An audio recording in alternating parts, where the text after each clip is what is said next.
Hello, everybody. Welcome to the C.A.N Report. Mike Goldstein, stickers, coming at you with Jake Poulin from the Keene area, Keene Fire Department.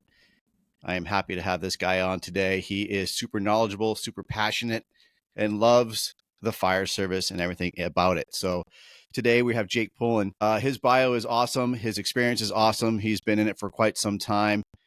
Jake Poulin has always wanted to be a fireman since he was small. He started hanging at the firehouse at 14 years old in Swanzey. He joined the Keene Explorers for extra time. Swanzey Call Department at 18. Graduated high school and went to LRCC for fire service. LRCC is Lakes Region Community College. And he went there for fire science. He was a live-in student with Gilmanton Fire for a semester and a half. Got hired full-time with Belmont Fire when he was 20 and right before last semester of college. He finished the degree online and graduated in 2015. He moved on to Keene Fire in 2018 to be closer to his family. He was promoted to lieutenant of June of 2024. His total time in is 12 years. He has 10 years on the job next month. Passion is the basics of firemanship, hose and nozzles, ground ladders, and search. Man, that's awesome. Thank you so much, Jake Poulin, for being a part of my program. Love having another New Hampshire guy on here. That's what it's all about. And I know you've been tooling around, doing a lot of training, presentations. You just had one up. Why don't you just talk about the that lecture you were just at? What was that about? Yeah, so we just did the Smooth Pours and Smooth Bores event put on by Jake Poulin up in Lebanon, and it was a really good event. I was pretty nervous, kind of like presentations and like PowerPoint isn't really my strong suit, as most of us, right? We're usually pretty confident and a lot more educated on the hands-on portion of things. So trying to get better at that. But it was a good event. There was like 12 of us there. We talked a lot about expectations, and setting expectations is the big one, obviously. I feel like a lot of us in this new fire service or fire service, that's all we really want, right? We want to know how to meet and exceed these expectations, and we can't do that if they're not given to us. So we talked a lot about that, talked a lot about tactics, and we had people from, that ride a 2-person engine to they're showing up to a building fire with 3 engines and a truck. So it was very good to see the difference in tactics, and we talked a lot about fire rescue survey. And they just published new information with 4,000 rescues. So we talked a lot about that. And so it was a really good event. Jake Poulin does a great job putting that on. And it's all like out of his own pocket through donations that he does it. Wow. So yeah, that's awesome that he puts it on his own pocket. Is he on the job in Lebanon, or is he from that area? Yeah, nice. He's on the job in Lebanon. He actually lives in Keene. Wow, that's a commute. Yeah. I've actually, there's actually quite a few people in Lebanon who live in this area, and we're always like, what are you doing? But the drive's not that bad. It's really not. Okay. Yeah, people are always surprised when I'm driving from Milford to Derry. They always have the shock face that, my God, I can't believe you commute that, And I said, I'm only working 2 days a week, and it's only a 40-minute drive. That's okay. Right. Yeah, that's not bad. So that's great. So is that your first time presenting, actually doing a lecture? Nope, my second time. Okay, nice. So first time was at the Lakes Region Fire Symposium. That's right. A few months ago. And there I just did a presentation on the basics, right? Going over hose loads, hose pulls, ladder throws, that kind of stuff. I was fortunate enough to work in that area. So I was able to get, Belmont Fire to donate a ladder for the day so we can go over some stuff outside and all that stuff. But so you mixed it up. So you did a presentation inside and then you went outside and did some basics. Yeah. That's cool. At least you don't bore them with the power slides. And yeah, that's like one of my biggest fears as an instructor is just putting a PowerPoint up there and just jabbering on, and which is tough too, because I think the more people in the class, the less discussion you're going to have. Because, it's human nature, right? You don't want to open your mouth and seem stupid. Oh, absolutely. It's human nature. It's easier when you have props in your hands, right? It's easier when you have a nozzle and a hose or a ladder and you're in gear.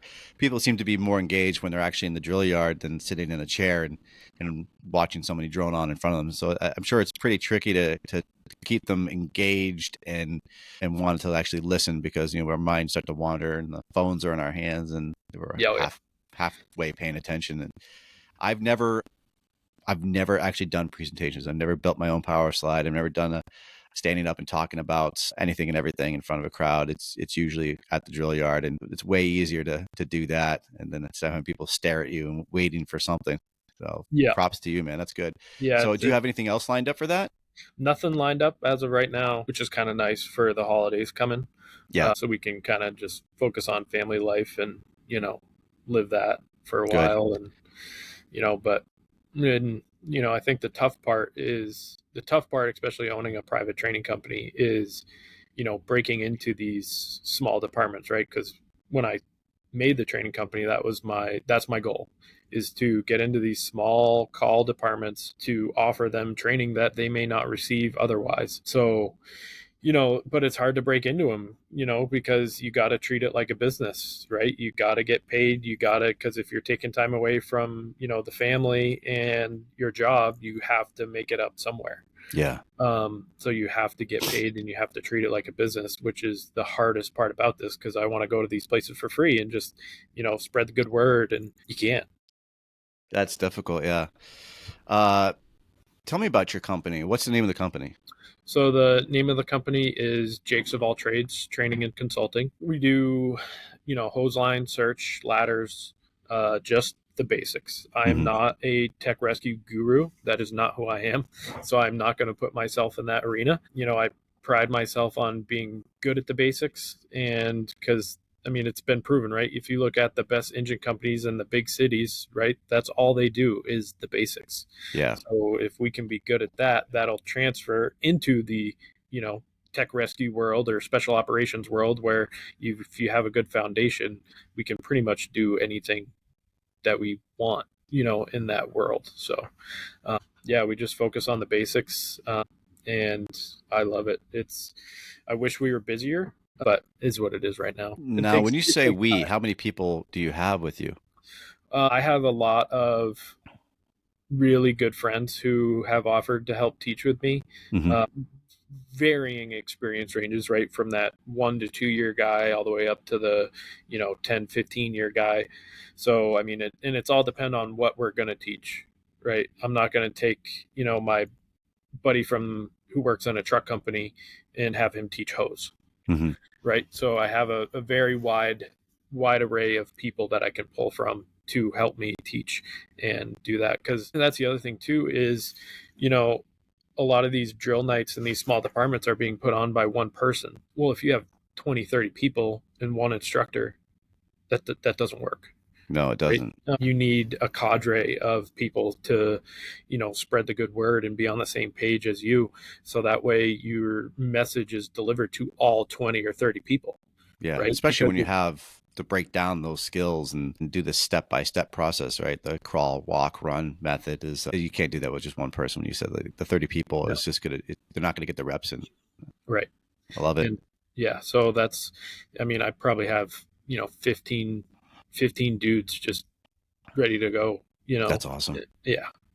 That's great. So where did it come from? Where did you see the necessity? Was it something that you saw firsthand, or you just kind of had the brainchild of, hey, I want to start a training company to help out the smaller communities, the smaller departments that don't have the necessity for an actual training officer or getting those skills in. Yeah, so I think it came a lot from just going to trainings, right? I've been to quite a few trainings put on by Northeast Squad Concepts. Those guys do a great job. Dave Quick doing his own thing a lot. You see that, and this southwest corner of the state is kind of like no man's land, Hmm. right? There's nothing around here. It's an hour drive to Concord. It's pretty much an hour drive anywhere you want to go. Yeah. But there's in Keene's the only full time department, in this area. So my thought process was, well, if these guys are having great success with their private training companies, I think it's a need and a want that's there for people. Why not try it? In Yeah. the worst part is you try it and say it doesn't work. Okay, cool, great. Yeah. You know, Now, are you a state and staff instructor as well for the yeah. state? Yeah. Have you with your company reached out to see if you can helping with the learn on your own time project that they have going on? So I haven't reached out yet. I have done a class for Nancy Carney. is over in Peterborough, and she was helping a on your own Fire One class through Peterborough. Hmm. So I did do like a hose class for them. So I have helped out with that portion, but not so much at the state level, just because I don't fully quite understand the concept of it yet. I was just So going to ask, what do you think of the concept of? So, for the people who don't know, the Learn on Your Own Time is a new learning process, a new online education that the New Hampshire Fire Academy came up with for people that are wanting to become firefighters. They can actually go online and start a whole profile and start doing the online learning modules. They can take all those classes online on their own time, and I believe it's free. And then when they're ready, they reach out to the state to do the hands-on portions to get signed off on that. And then they need a state instructor or a staff instructor, and they can meet up with them and do the requirements that are on that skill level sheet and get that signed off. And then they can move forward to become Fire 1, Fire 2 certified. It's still kind of new in its concept. And I think they're, honestly, my point, my opinion is that I think it's still in the infant stage of things. I think there's a lot of stuff that needs to be worked out, and I think a lot of people are having difficulties learning how this whole program works, and then especially the students where they're at times left in limbo because they don't know how to get a hold of somebody, or the props or the required equipment is not available to them to finish that process. So they finish everything online, and then they're just sitting there waiting to do the flashover simulator. They're waiting to throw ladders. They're waiting to, and some of these people who are doing these online classes, Jake, they don't have the equipment there. These are people who aren't on a department. They're not affiliated with anybody. So how are they supposed to get the signed off when they don't have gear? They don't have a station to use a ladder or to pull a hose line. right, yeah, I think that's the tough part. I mean, even for that Peterborough group that was going through it, they've been in the class they've been doing the class, for 6-7 months, and they're still just like in that limbo period of waiting to go do fire behavior, waiting to go do this, waiting to go do that, and Mm-hmm. that's the tough part in it where your traditional, satellite class, right, that is all laid out for them. Yeah. So it's still in its infancy stages, so there's ways to improve it.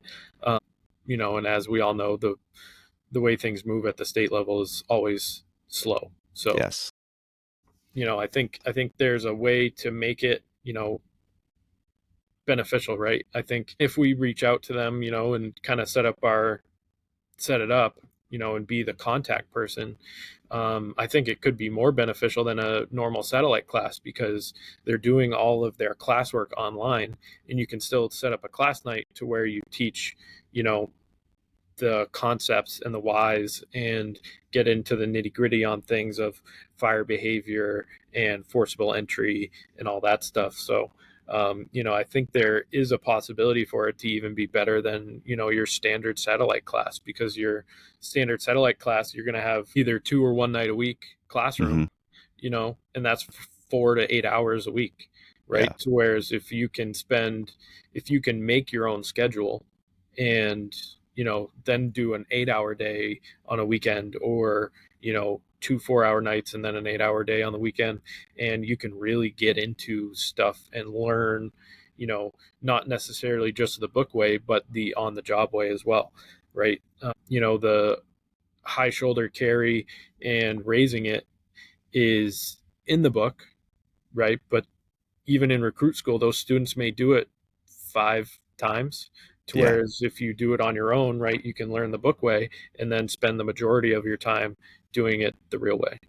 Absolutely. I think too with the online portion, like you said, like to get both the in class and the online portions, you're getting double duty on education, but they're only reading that material online, and there's 1,000 questions that I know that they have. When I get them in the drill yard and have done the online modules, they don't know the why. They just know what they read, and then they try to apply it on the drill yard. And that's usually when hopefully I get those questions, because I love getting the questions, and that's what we're here for. And they don't know why they're doing it, and they just literally put up a ladder, or they talked about throwing the tips into the window and taking the window out with the tips of the ladder, and then going into to do VEIS. And but they don't know the whys or the pros and cons of it.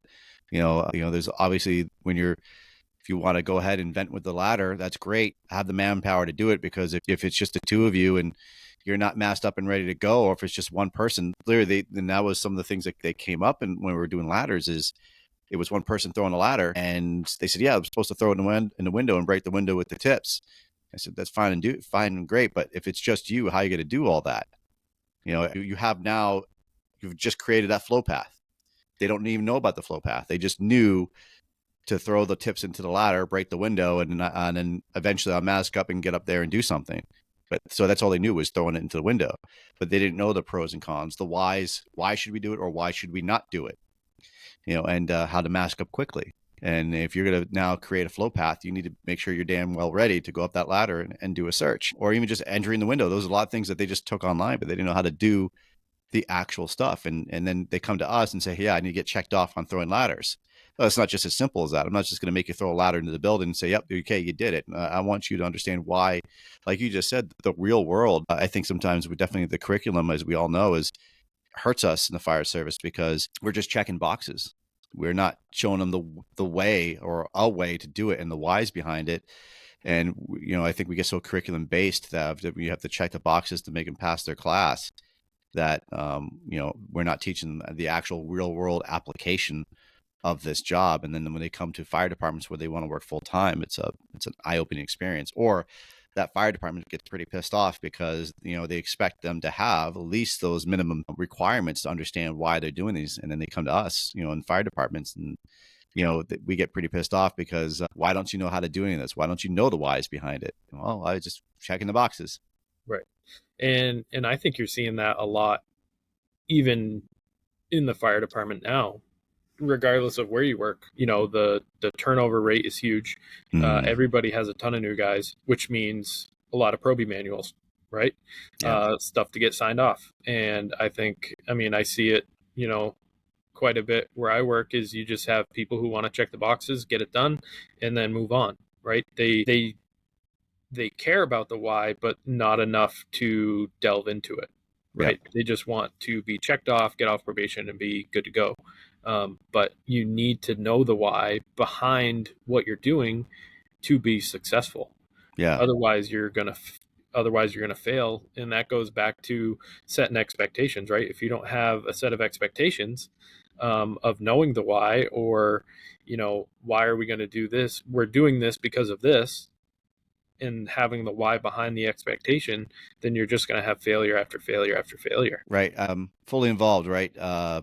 Mark says it, right? I don't know if you ever listened to his lectures, Mark Van Appen, but he clearly states about expectations. Now, when he started in California, and he was so amped up and ready to work and get on the truck and do stuff. But one thing that was missed was the expectations of what his officer wanted him to do when he got off that truck and going into a burning building. And he has a great way of putting things. He has it's kind of comical but real world stuff. And the biggest thing that wasn't set for him, and he made it very clear, was the expectations. And I definitely think that falls to the wayside a lot. And I think I've seen it more and more today than it has been years ago. That I think the first thing that needs to be settled or stated was the expectations, whether you walk right through that door or it's their first time working on that rig or even in the ambulance, the expectations, or you're supposed to be doing. We've taught you've learned how to be a firefighter from the academy, but now you're doing real world shit, and you need to have those expectations set by your company officer or the senior man. Yeah, absolutely. So we actually, I'm glad you brought up the ambulance part of it too, because we talked about that on Monday night at the last event. Was the expectations thing. It's not just coming down from the company officer or the ship commander or whatever, right? It's firefighter to firefighter, or medic to AMT, that kind of stuff.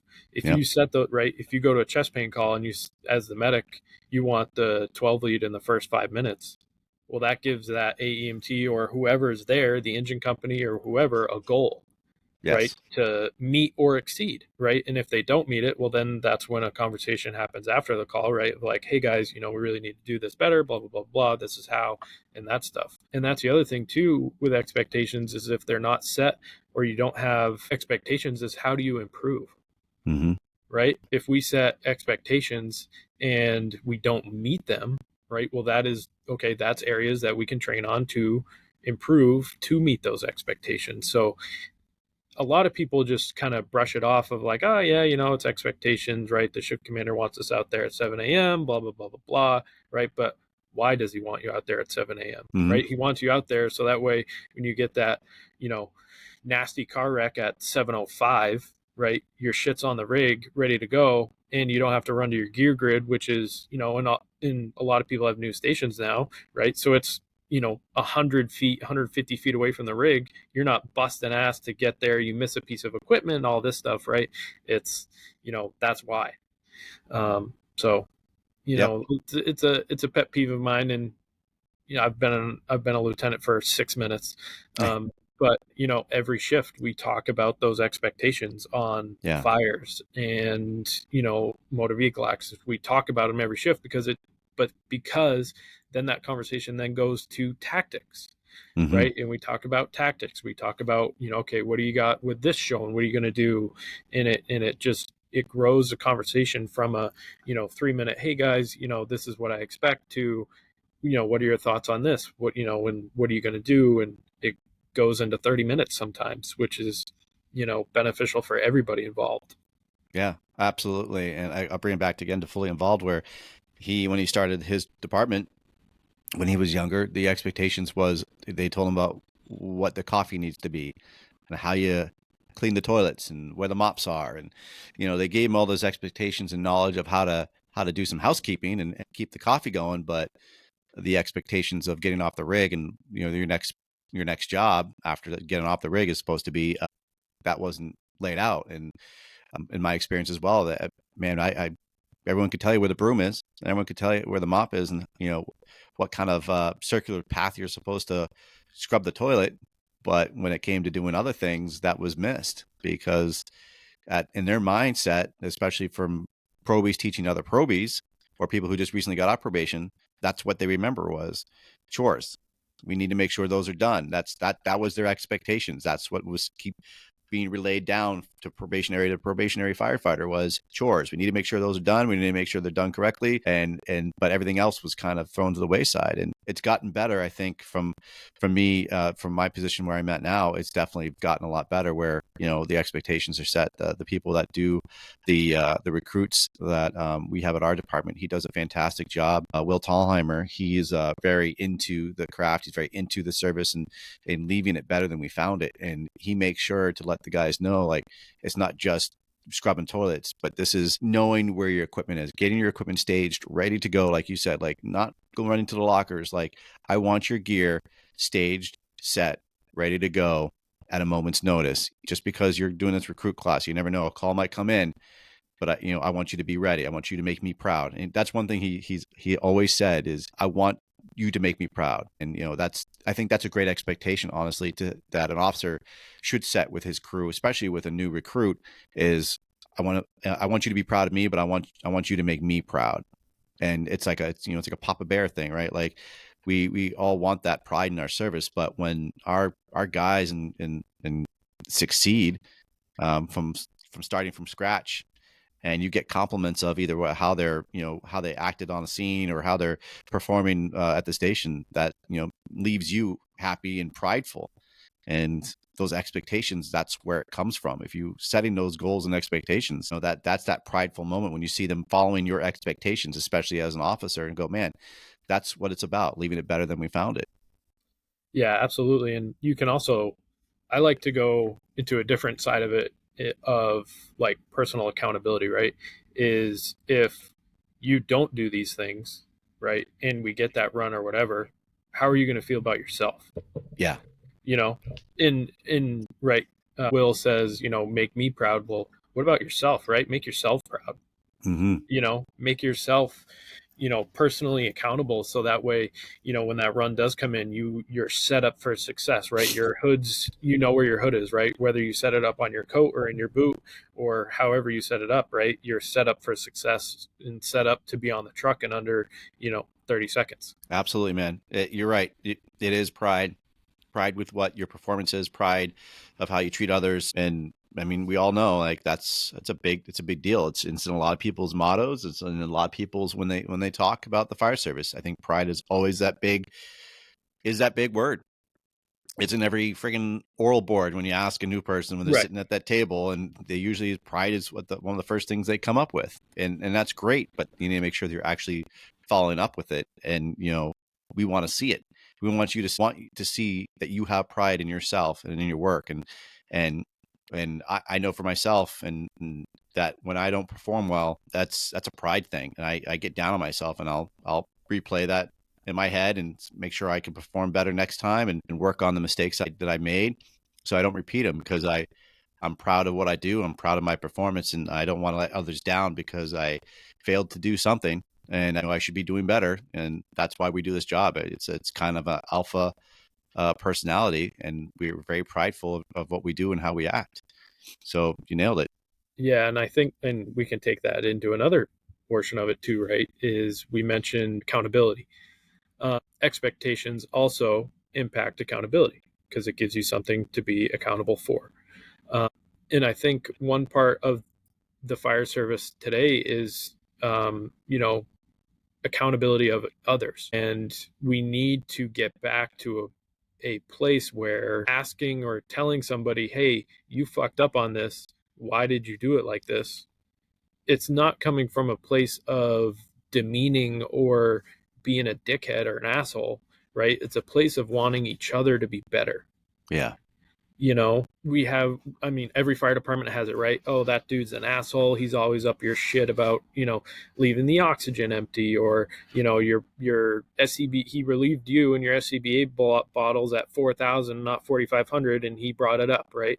Yeah. Well, he's not being a dickhead to be a dickhead. He's being a dickhead to, bring you to the light and spread the good word of like, hey, dude, an extra 500 PSI is, 15 minutes if you're Yeah. just sitting there, So, people need to get thicker skin for sure.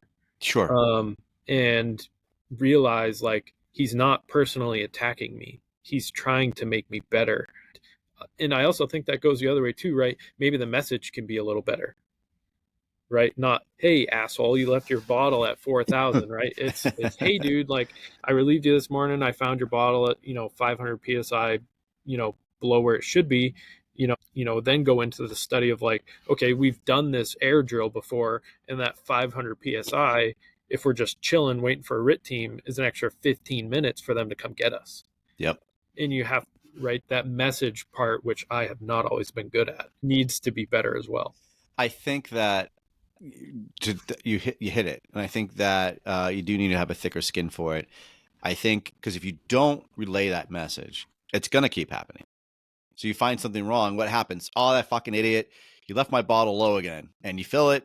Then you go back to your business, and then it continues to happen. You continue to get pissed off, and then you just grumble the whole time, and they're never going to know that you're mad about that situation, or that now it's going to make you mad. Instead, before it was just like it was whatever, I'll just take care of it, and then you're not relaying that message to them like, hey, you're starting to irritate me now because now I'm having to do extra to fill this bottle, or to change out batteries of whatever, or hey, you're leaving my shit uncharged, and you're having now to do extra stuff in your truck checks that you shouldn't have to be doing, and they're never going to learn the issue why. And then, like you said, making the message better of here's why I need that bottle at 4,500 and not 4,000.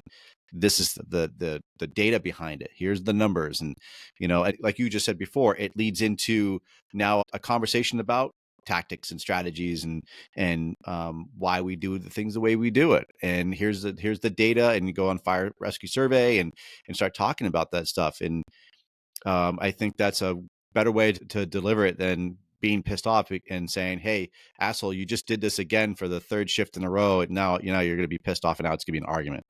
And I think you're absolutely right that you need a thick skin to hear the message, but you can also deliver it better.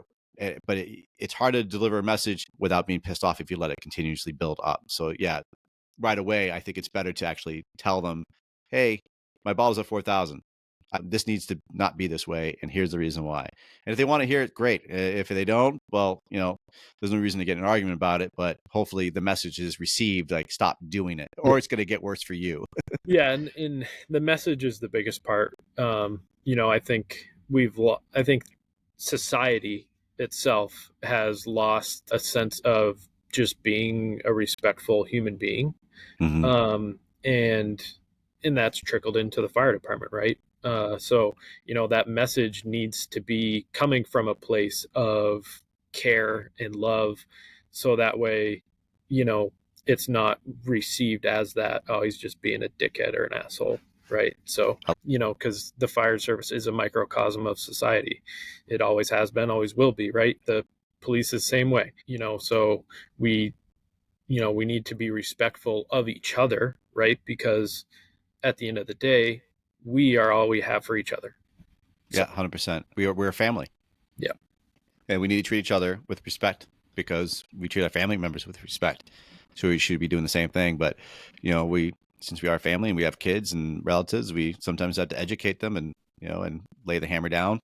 yeah, And we have to be the strict parent or the uncle. And I had a conversation. I remember who was with. Actually, I think it was with Eric Wentz, the last podcast I had, and it we don't want to you have that uncle that lays in that disappointment look or speech. I think that is worse than somebody getting angry with you. It's when absolutely, somebody you look up to, right? And yeah, you want to make them happy and proud, but then you do something that you royally screwed up on, and they come at you with the disappointment speech or look. I mean, that is way worse than getting in trouble. The disappointment, man, that just this sticks you right in the heart. So yeah, I always work hard to make sure I'm not disappointing anyone, especially yeah, people that I respect, because that's the worst. yeah, yeah. That's all. Absolutely. That is the absolute worst, right? Is if you just get the look and you're The like, look, yeah. because you fucked up, right? Yep, yep. You fucked up, and it's just like, God damn it. So let's see. So you also you're very into the fire rescue survey, which I think is an incredible source of information. I was actually just looking at today because that article that came out, that's been generating a lot of information and topics and conversations, which I think is fantastic. To be honest with you, the Wakeman fire in Yeah, Ohio, that's been going around like wildfire right now with that topic, and the fire rescue survey I think plays a lot in that of why we do the way we do things. And I just literally had to drop some information. I was getting kind of like an online debate with somebody, and I saw an article. I was looking at the article that somebody posted, and this person, his reply back was I believe suicide isn't in the job description. Man, that I got a little pissed off about that, to be honest with you, because no, suicide's not in the job description, but saving lives is. That's that's why we wear our equipment. That's why we have $1 million piece of equipment, our apparatus, and we have hoses and nozzles, and that's why we do what we do, is because we're wearing our armor, and they expect us to go in there and with our armor and rescue the ones they love. And to say, well, suicide's not in the job description, whew, man, that really that pissed me off. yeah, And so I had to drop some information to him and I showed him knowledge from the rescue survey. So it's a valuable tool, and it seems like you're pretty passionate about the same thing. yeah. I think it's a really good piece of information and data if you interpret it correctly. I think it can be interpreted in a bad way. Um, to that dude's point, right? Suicide isn't in the job description. Um, you know, it's all relative, and you have to make the data work for you. For us, one of the big slides for me, right, is the pre-knockdown, simultaneous with knockdown and post-knockdown versus survival rates, right? The pre-knockdown and simultaneous is around 64% survival chance. Post-knockdown, it drops to like 44, right? So that is a 20% reduction in a person's survival rate, right? So what does that tell us? And you also have to look at the departments that submit to it too, right? The Mm-hmm. majority of the departments who are, with every fire submitting a fire rescue survey, most of them are fighting residential fires, just like 90% of the fire service. Yeah. And then you also have to look at your own district, right? I know that in our central district, our 95% chance of going to a fire is going to be a 2.5-story wood frame. And then in District 2, our bread and butter is 1.5-story cape or split level. Yeah. So you have to look at those things to interpret the data and make it work for you. Mm-hmm. And this comes down to the tactics too, right? Is it it doesn't matter, right? You have a basic set of fire ground objectives for every fire, right? Fire attack, search, ventilation, whether that's topside or horizontal, right? Water supply, all that stuff. It doesn't matter how many people you show up to that fire with, those things have to get done. What helps is the more staffing you have, obviously, the more things you can get done at once, right? But like Yep. for us, we have to make decisions on what isn't going to get done right away, right? And I think everybody is pretty much on the same page that fire attack and search need to happen right away. Absolutely.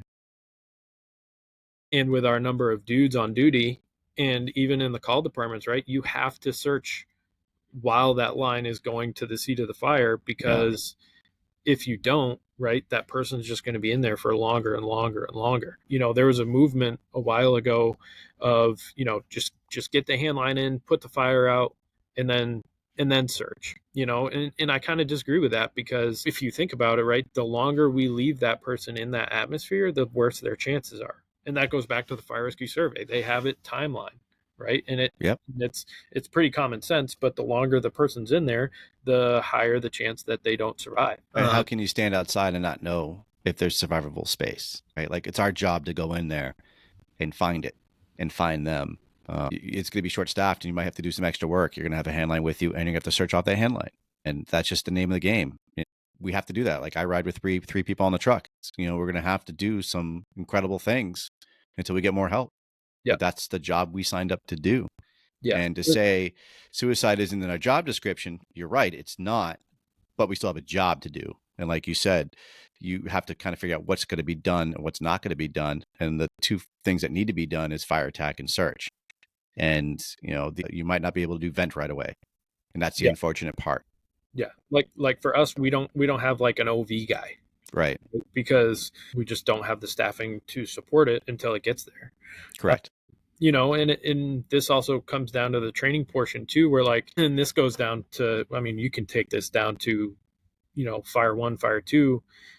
I really hate that in fire 1, fire 2, we teach students to stretch with 4 people on a hand line. It's not realistic anywhere. No.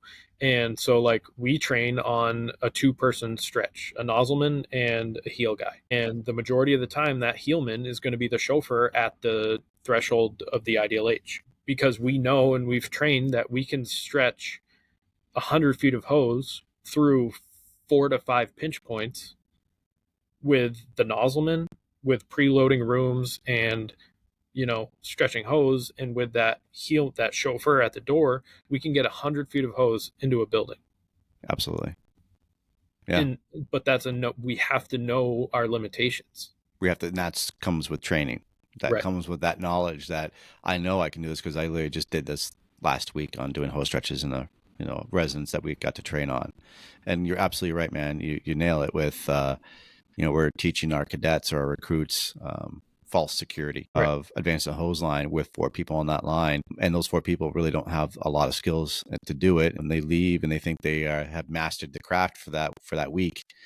And then when it's now loading or advancing hose line with 3 or 2 people on there, it's awakening. It's an eye-opening experience if you've never done it before. And they just spent 6 months doing something like that, and now they have to go to the real world and do it. Yeah. And so for me, right, in our district too, we have 4 people at the station. It's a little messed up where the ambulance crew cross staffs the truck.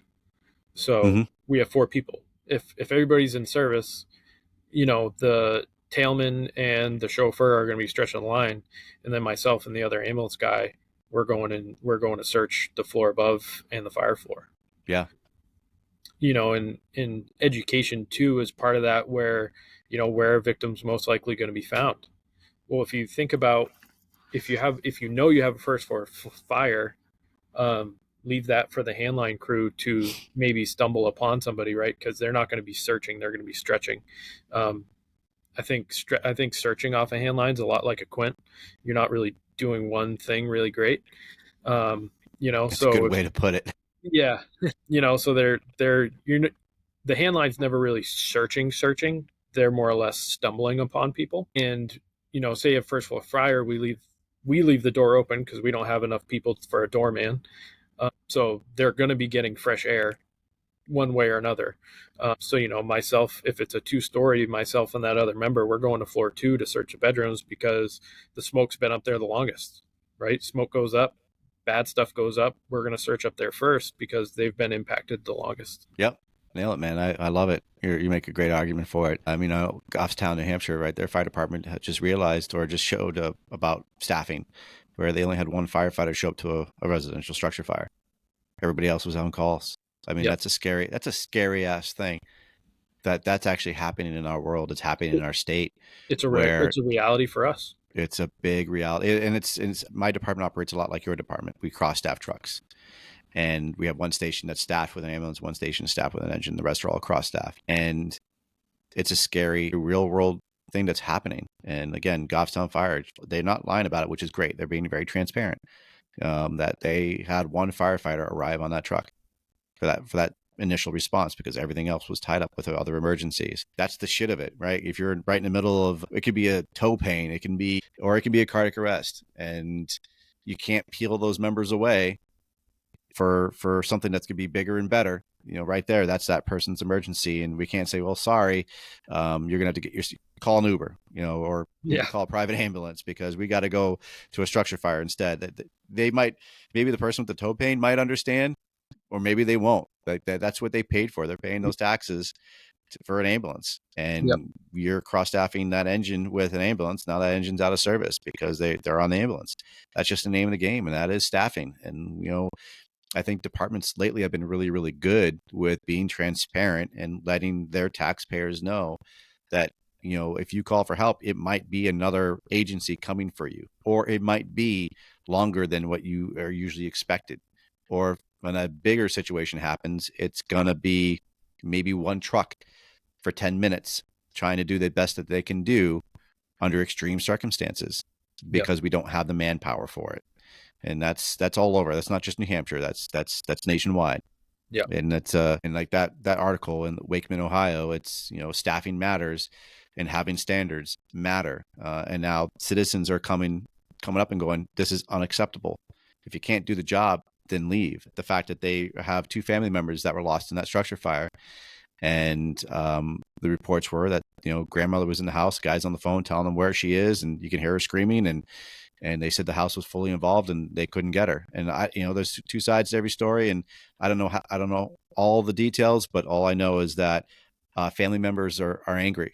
Family members are mad because their family is down 2 members, and they knew at one point they were alive, and then the fire department's telling them that they can't get them because of whatever conditions they had. And again, to that guy's point that suicide's not in the job, yeah, but I swore an oath that I am going to do everything in my power to get people out of the house, and there's no way am I going to stand outside and go, yeah, well, it's kind of fully involved. I'm sorry, I can't help you today. That's a reality, and our taxpayers, the citizens, are demanding more from us. So we need to make sure we have the manpower because they want the best. They want the elite, no matter where you live. They expect the best of the best. They don't care what gear you're wearing. They don't even care what trainings you went to or what hat you're wearing, or what T-shirt you got on for the day. When that emergency is at their house, they're expecting the best of the best to show up. Yeah, and that's something I struggled with early on in my career. Was I would get so frustrated with staffing levels, um, and I'd bitch about it, right? Like, because that's what firemen do. And as of recent, there's a point where you kind of just got to be like, all right, enough's enough, right? And let the people's whose job it is to get us more staffing, whether union, administration, whatever, right? They all try, and if they're successful, great. If not, okay, then we have to succeed no matter what. We have to be successful no matter the level of our staffing. We have to be the best of the best no matter the level of our staffing. So it doesn't matter if you got 2 guys on the rig or 1 guy on the rig, you got to make something happen. Yep. Right. So, and the best way to do that is through experience and education, right? The more educated a fireman is the more dangerous he is in reality, right? To administration and to the fire. Mm-hmm. So there's a point where the bitching has to stop at some point, and we just have to focus on our job and our shift, and do the best that we can. And don't bring problems, bring solutions. Right. Right. I mean, we're fixers, and we can bitch on the apparatus floor all we want, but that doesn't fix anything. And like you said, at the end of the day, we still have a job to do, and hopefully it gets done. But the departments around, I mean, nationwide, a lot of them are reactive, right? I mean, that's how we came up with our the history just shows, like, bad things happen, then we react to it, and then we make up those rules, and then we make up SOPs, or now we have better tactics because a bad thing happened, and we don't want history to repeat itself. A lot of times we can't pre-plan for those bad things to happen. It's history is is what has shown that we didn't plan ahead because we didn't know any better. But now we're seeing it, so guys are trying to pre-plan. They're trying to be proactive and making sure that history doesn't repeat itself. And whether it's manpower or certain equipment or skill sets that, I think in today's age, we're actually doing pretty well with not wanting to be reactive, with firefighter health, physical health, and mental health. I think we're being more proactive now than reactive, and we still have a lot of work to do, but I think we're doing better with that, and with tactics and strategies. And now, I mean, I was talking to my father-in-law. He didn't have half the shit that he had back in the day, right? All the conferences that are out there, all the presentations, lectures, and hands-on training, that wasn't available back when he was on the job. We have all this now, which is amazing. So we can be proactive about that because there's people out there wanting us to be better. And whether it's giving us workout plans or making us think about operational side of things and strategies and tactics, it's out there. And now it's at the tips of our fingers. And I think that's fantastic. Yeah, well, it's not just it's social media has a benefit and a con to it, right? And I think that's one of the benefits of social media that the people in positions to get us more staffing can use is they can say, hey, look, this town is the same exact size as us with the same amount of staffing, and look what just happened to them. Yes. Right. It's out there and it's happening, and I think a lot of the times, our counselors and, all that stuff, they are just so focused on, their little world that they live in, and they don't look at the outside, or the 30,000-foot view of everything. Yeah. So, that is one of the benefits to social media and people being transparent, like you brought up earlier, is putting this stuff out there, putting up your failures so other people can learn, because really that's where the lessons are learned, is through people's failures. And I've learned a ton from my failures, right? For example, we talked about it earlier, right? Being the asshole in the message. Yep. I learned, right, the hard way to not be an asshole, because that was me at one point. I was that dude of, hey, dickhead, why'd you leave this here? Why'd you do that? That was me. I was that guy. So you became humbled. Right. Yeah, that's a hard pill to swallow, bro. If you've never had to deal with it before, and you get later in life, and then you have a moment or an experience that now makes you super humbled, it can cripple a person. It really can, because if you've on that high the whole time and you had a huge ego for like half of your career, and all of a sudden you have a humbling moment, it can almost break you. Yeah. Almost. It's tough. It is tough. I mean, again, if you've never had that experience, I've been there. I had it have it to me, and I'm a better person for it. Humility is an amazing tool, is an amazing skill set to have, and it's a hard lesson to learn. It takes almost a lifetime to figure that out. Yeah. So that's props to you for actually taking that moment and applying it to your daily operations of being a better person, a better officer. Yeah. So let's talk about, you also said you like to talk about the limited manpower ops based on crew size. And he said, especially for pump operations and actions and hose deployment. We talk about that. Yeah. So, I mean, and this is all opinion based, stuff, right? You can train a chauffeur to do a lot of things. First and foremost, I think we need to define what dead manning the pump is, right? Because a lot of people hear, oh, we dead man the pump, and they're like, why would you do that? Right? That's dangerous. And I think we need First to off, define... for people who aren't listening, tell them what dead manning the pump means to you. Yeah, so we need to define what dead manning the pump is, right? And that just means that no one is at the pump panel watching your gauges, right? Whether they're packing up and going inside, or throwing ladders, or doing whatever, right? So dead manning the pump is you do not have a person at the pump panel watching the gauges, which is beneficial for fireground operations because we can add a person, right, to maybe check off one of those fireground objectives if that's what your goal is, Mm-hmm. right? For me, right, I think we've been training our chauffeurs to kind of the wrong way for a long time. Right, we in the past, right, stretch lines pulled, charge a line. Your next goal is water supply, and then after that, you're throwing ground ladders on opposite ends of the building, whether A and C or B and D, and then you're pretty much the gopher out of that. Gopher after that, getting whatever's needed. I think we really need to evaluate the job of the chauffeur, and you know, for me, looking at the fire rescue survey and seeing that search stat of pre simultaneous and post knockdown is I think our chauffeur needs to assist with the first line, right? Because the fire goes as the first line goes. So if he can help stretch or move that heel man up a pinch point and be at that door, I think that is going to pay dividends off for the hose for fire attack. Mm-hmm. And it obviously, right, this comes with education. And the recent FSRI studies, right, that said, it was 247 gallons or something like that to extinguish 2 bedrooms of fire over Yep. 15 fires. Most of us have 750 to 1,000 gallons of water on our engines. Yeah. So we can put those fires out time and time again with just our tank water. Right. So I think the job of the chauffeur, and right, then you can bring into this the next due chauffeur, right? The next due chauffeur's job is going to be water supply. And they're going to be hooking, laying in from the hydrant, or if that engine already laid in, getting it connected to the first due pump, and then, getting that line charge and getting water supply. Yeah. The pump man's he's definitely one of the busiest people on the fire grounds.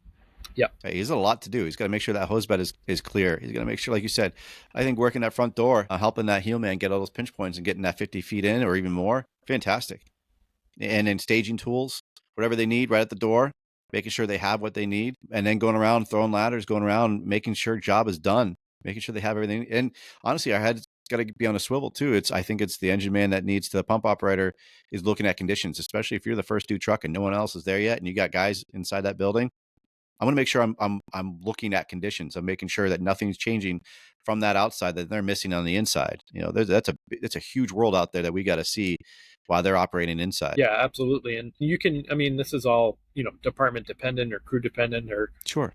Even officer dependent on what tactics you want to do, right? But dead manning the pump to go set up an OV position, right? Go get ready for OV to coordinate with the first due line to make conditions better inside. Absolutely. Right? Because with the new pressure they've been around for a while, but with the pressure governors, right? You can, if you're going to know you have a problem when your RPM spike. Yeah. You're going to hear it. Like you can hear it throughout the fire ground of, if you lost water supply, you'll know. Right. And, I think another part of the pressure governors that isn't trained on is it doesn't take a whole lot of air to get that thing to shut down either. So like we train our chauffeurs to run with the drains open, the MIV drains open, so that way they don't have to remember to open it, right? They can charge the line and the air is already bleeding.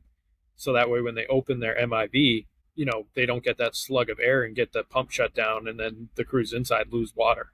Yeah, absolutely. That's a good standard to have. I usually keep mine open as well when I'm getting fed water, or to make sure I don't have that initial, like you said, that slug of air and it's gonna start bogging down my engine or possibly shut it down.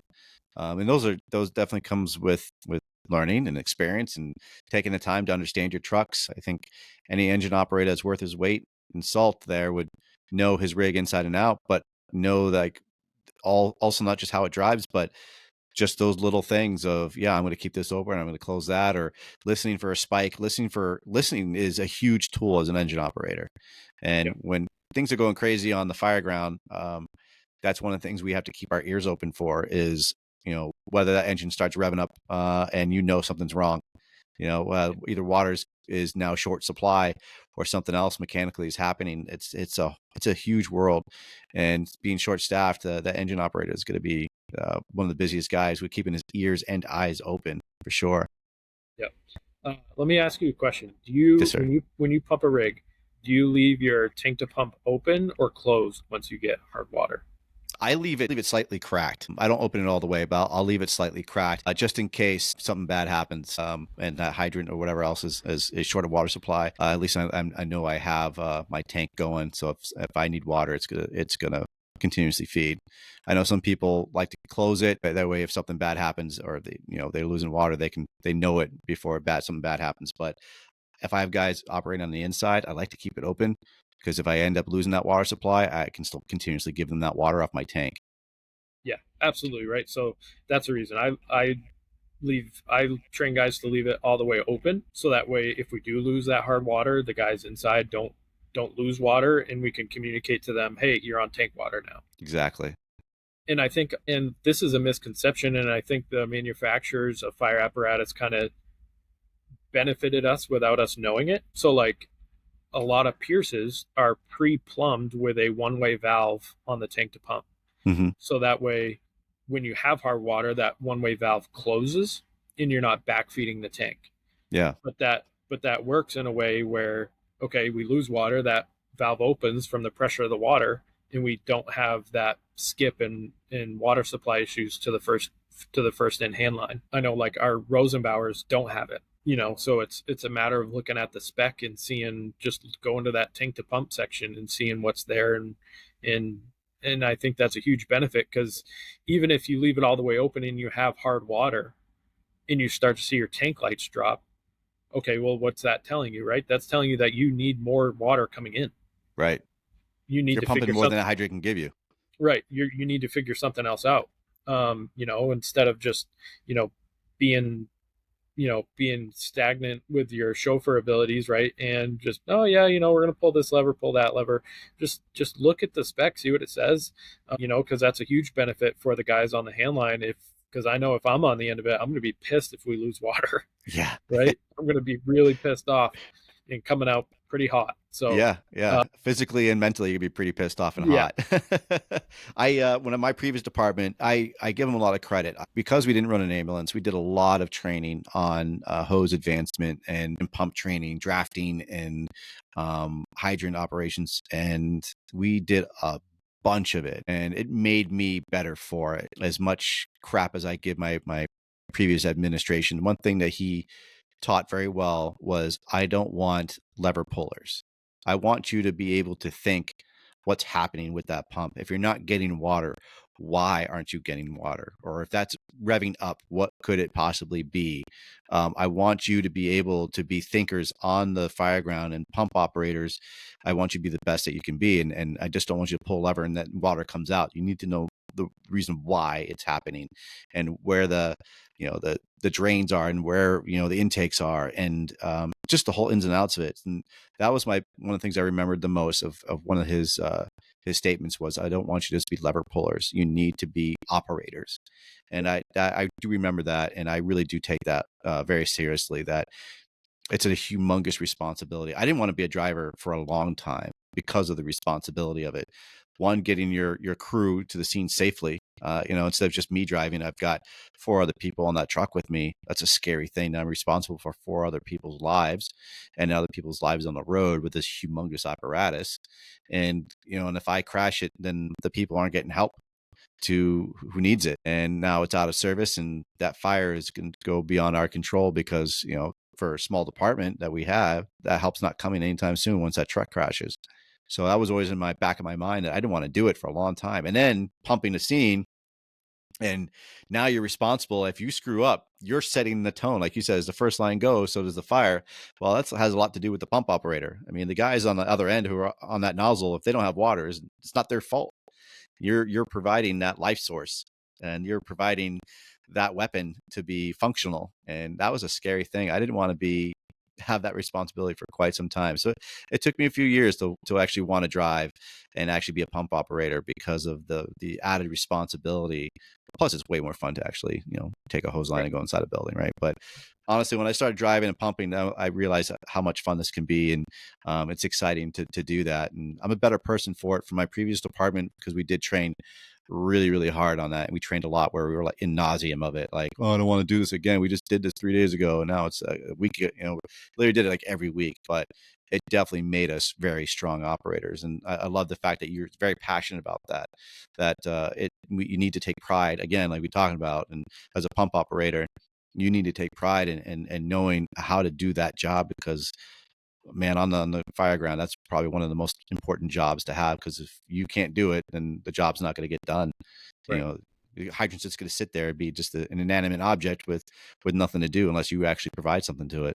Right. Yeah. It's the chauffeur role is such an influential part of the engine company that I think it really gets overlooked a lot of the time, especially by the younger members of the fire service, right? Is they can make or break the first line, the whole operation. And if you have a real go-getter or a get shit doneer, as the Hunt brothers like to say, you know, they can make a very big impact and make your fire ground go well. Yep, absolutely. And that goes with, pre-planning, knowing your buildings, knowing where to park the truck, knowing that you're not going to block the aerial, knowing that you're going to want to park in a certain way so they can get a nice clean stretch. I mean, that because the officer's got a lot of shit to do, as right in that front seat, you have a lot on your mind. If you got a good ripper going, the last thing you want to have to do is tell your driver exactly how to drive and how to get there and where to park and this and that. Like you got to get geared up. You got to tell your crew what your expectations are, where you're going to go in and deal with other things going on. And you want a shit dunner to be able to get in there and drive and wheel that rig and be able to park in an efficient manner that's going to get the whole job done. Because if you park in a certain way, not park, but if you do placement and you place your apparatus in a certain spot, it's going to fuck up the whole scene. And then Yep. everyone's going to be pissed off because that operator placed his vehicle in a manner that's going to fuck up the whole entire scene and hiccup the operation. Yep. So it's a lot. Yeah. It's a lot that people don't realize. Yep. So I didn't ask about your story because I completely just went right over it. I was so excited to talk to you. I skimmed over the history of you. You said you had a story about you always wanted to be a fireman since you were small. You said you had a story about that. I was curious about that. Yeah. So when I was like a kid, from the time I can remember, right? So 3, 4 years old to when I got on the job, right? It was truly a dream come true. And it's always funny when people see this picture of me because they're like, oh no shit, you're one of the ones who lived out their childhood dreams. And like, so this goes back to like my family is a family of service. So my father, who passed away when I was 5 years old, he did 21 years in the Army. My mother was a nurse for 40 years. Wow. My brother was on the job in Brattleboro, Vermont, for 10 years. His wife is a nurse practitioner. My other brother always wanted to be a police officer. He never lived out that dream, but he still does service. He volunteers at the polls. He volunteers for his kids' PTO, PTA stuff, all that. His wife's a doctor. My wife's a nurse. Wow. We just have a family of service, and I take a lot of pride in my family, in the service that we have provided to not only this country but our communities. But so when I was a kid, my mom had her friend make a black jacket with yellow stripes, axe loop. So I had the toy axe, and then she brought home a oxygen non-rebreather. And then my brother took 2 2-liter bottles, glued them together, put the hose in them, put some rope on them for my air pack. My dad, after the Army, worked for Simplex before they went out of business. And one of the guys that he worked in his office with used to be a fireman. And so he had this helmet hanging up in his office. So one day my dad walked in, and was like, hey, my kid's really into this stuff, what can I buy that helmet off of you or whatever? And he's like, here you go. Right. So, I mean, it's just like, I have pictures of just sitting on the couch and with my dad, and I'd be all dressed up and we'd watch Backdraft. Right? I watched Backdraft at 4 years old. That's awesome. Obviously I didn't know the storyline behind it. Right. I just wanted to watch it because of the fire and the fire trucks. Sure. And it's really a dream come true to do what I do, and and I think my new dream, right, from this moment on, is to just help people reach theirs. That's a beautiful goal to have, man. I think that's why a lot of us teach. I know that's why I teach. I love giving back. I love making people better. And I think it makes you better, spreading that good word, spreading the gospel of firemanship and love for what we do. I think that helps you. Like, I could tell, like, you don't talk down to people, and especially people who don't know the whys and how we're doing these skills. And the fact that you love it so much with your childhood story of it's all you ever wanted to do, it makes you appreciate what you have even more. And to be able to spread that knowledge to the youth of why you love the job and why you're teaching and why you're giving back is because I want to make you better because of how much love I have for the service, because people made me better. I think that's a beautiful message. I think that's a beautiful goal to have. That we need more of that. And I think we're getting more of that, for sure. And I think I love the history that you came from, man. That's the way to be. Yeah.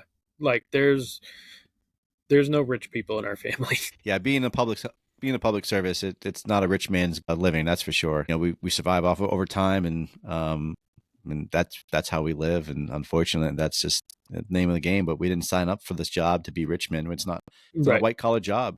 It's blue collar, and we get blue collar pay. That's just unfortunate. It's the way it's going to be. But I think we're okay with that as long as we get to do the job that we love and work with the people that we really appreciate, and continuously give back to the ones who want to do our jobs, because they're going to be the ones to replace us. That's for sure. And we want people in the right positions. Yeah, it's that whole blue collar movement is interesting.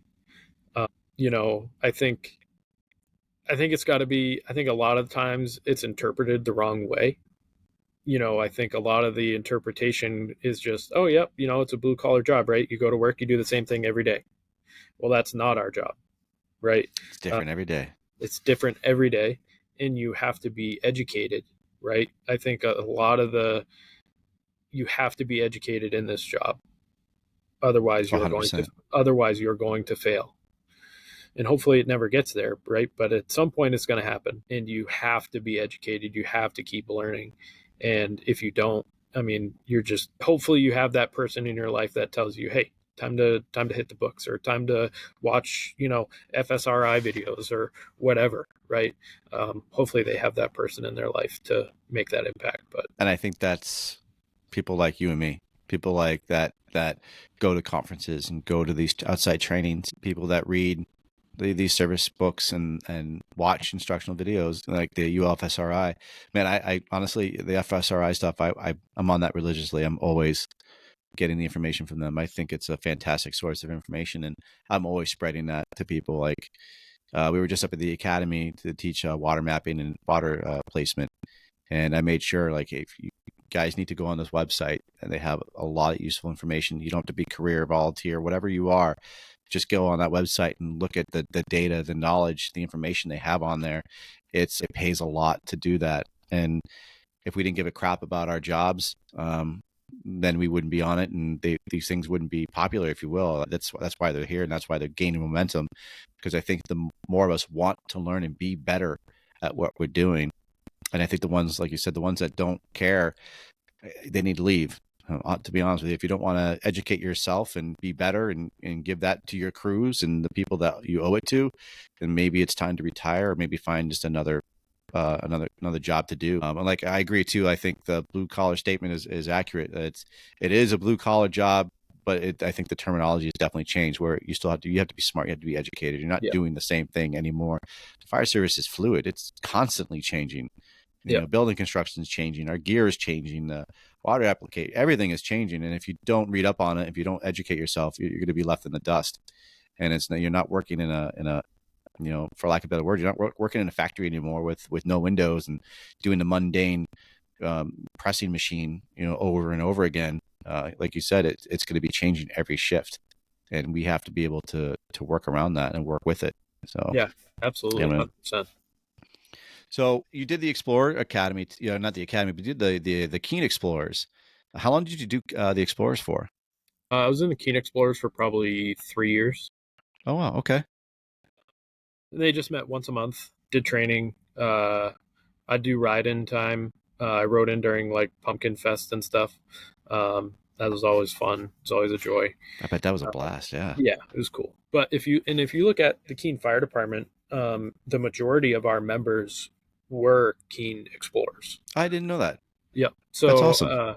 yeah, so we have a very, like I said, right, the southwest part of the state is it's a weird part of the state where like if you're from here, there's like this magnetic pole back here, and if you're not from here, there's almost this magnetic push away. So Hmm. out of 44 people, there's only 3 people on the department that are not from this area. Wow, that's impressive. Yeah. That is really impressive. That says something about that area for sure. Yeah. I did But not it's know so that. interesting, right? Because we're not getting the candidates from Concord, Manchester, right? We're not getting them because why would they come here, right? They have no idea about it. It is what it is. Uh, Yeah. which is a big part in our changes in recruitment. Obviously COVID put a hurt on the Explorers. It kind of disbanded. We're getting it back going again. We have like 20 kids in the high school Fire One right now. With a couple prospects coming out, and it's we have to invest in our area because it's proven that we don't get candidates from anywhere else. Wow. So Do you think it's like that's weird. Like, do you think it's a recruitment thing? Do you think it's like getting word out? It's I interesting that you're not getting a lot of that resources from the outside of that part of the state. yeah, I think if you, I think a lot of it is just why do I want to go there, right? The only Hmm. thing in this area is Keene State. You know what I mean? So if didn't play sports here or didn't go to college here, why would you want to move here? I mean, the only other cool thing we have in this area is Mount Monadnock. Yeah. Most climbed mountain in the world, basically. But it's really its own, like it's literally like a magnet. If you're from here, it pulls you, and if you're not from here, it pushes you away. And I don't know, I don't think there's really any fix to it because I mean everywhere's having recruitment issues. you 100%. know so I don't really think it's like a recruitment thing.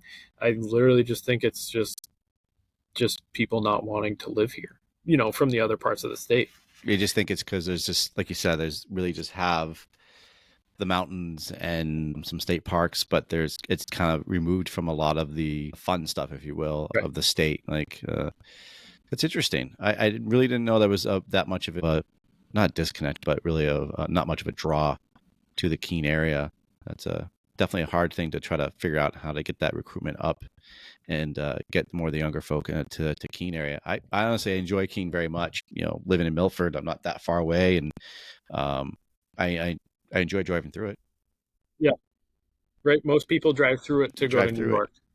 Yeah. I've driven through it to go to Walpole, New Hampshire, because it's got a beautiful bed and breakfast. But I don't visit Keene very often. But the parts I've seen is pretty cool. I know like you got a nice, I think it's like a mountain bike course at one of the Yeah. parks there. So that's actually pretty cool. A lot of people do Yeah. the BMX over there. Yep. New skate park just went in, so we'll be going back there again. Yeah, man, that's definitely interesting. Well, Jake, I appreciate you, man. This has been fun talking with you. Is there anything else you want to bring up? Any other events you're going to be going to, or conferences you're attending, or any other kind of stuff you want to drop on us? So shameless plug, keep an eye out for it. Monadnock Fire Symposium. Okay, It's going to probably be happening in May. Myself and a couple other guys from this area really want to bring a conference to this area for everybody. man, you just like piqued me right there because I wish we could get a conference going in New Hampshire. We need it, and going to all those other conferences I've been going to, and every time I travel with somebody from the state and we go down to a conference, this immediately what we say is we need to have something up here. We Yeah. need to bring this information up here and have something going. Yeah. So have you heard of the Meadowwood training facility? Oh yeah. Yeah. So they're back up and kind of getting it back going again. Oh, that's Uh, fun. yep. So there's a board of directors and all that stuff. So that's hopefully where we're going to hold it is at Meadowwood. It's going to be in May at some point, and there's probably going to be 3 different tracks, like a fireground operations track where you're going to do hose line, ladders, and search for 2 days, and then another track of like extrication and hazmat, and then an EMS track probably. Dude, that is fantastic. We need to have that. That's been a big push. I've been reaching out to people and talking to people, and like, I don't know what we have to do to get it going, because let's be real, we're not gonna be able to have it at the New Hampshire Fire Academy. Right. It's too much red tape. Yeah. And we need a place to do it. And if we can get New Hampshire on the map for people who want to come up here for conferences, to see how we do and what we love to do and how we do our job, man, it'd be fantastic. I'm all aboard for that one. So yeah, you have to keep me abreast of that. I'd love to know more about it for sure. Yeah, absolutely. It's very exciting. Man, I love it. All right, I love what you got to bring, Jake. You're a dialed in dude, and I love it. So thank you so much, Jake Poulin, Jake of all trades, trading company. If you need, reach out to him. He's available on social media. Just go ahead and he's always available to reach out to people. He might be busy working and family stuff, but from my experience dealing with Jake, he's always been ready to answer back and help out whenever he can. So thank you, Jake, so much from the Keene Fire Department. You stay right there. We're just going to end this recording. Thank you all for tuning in.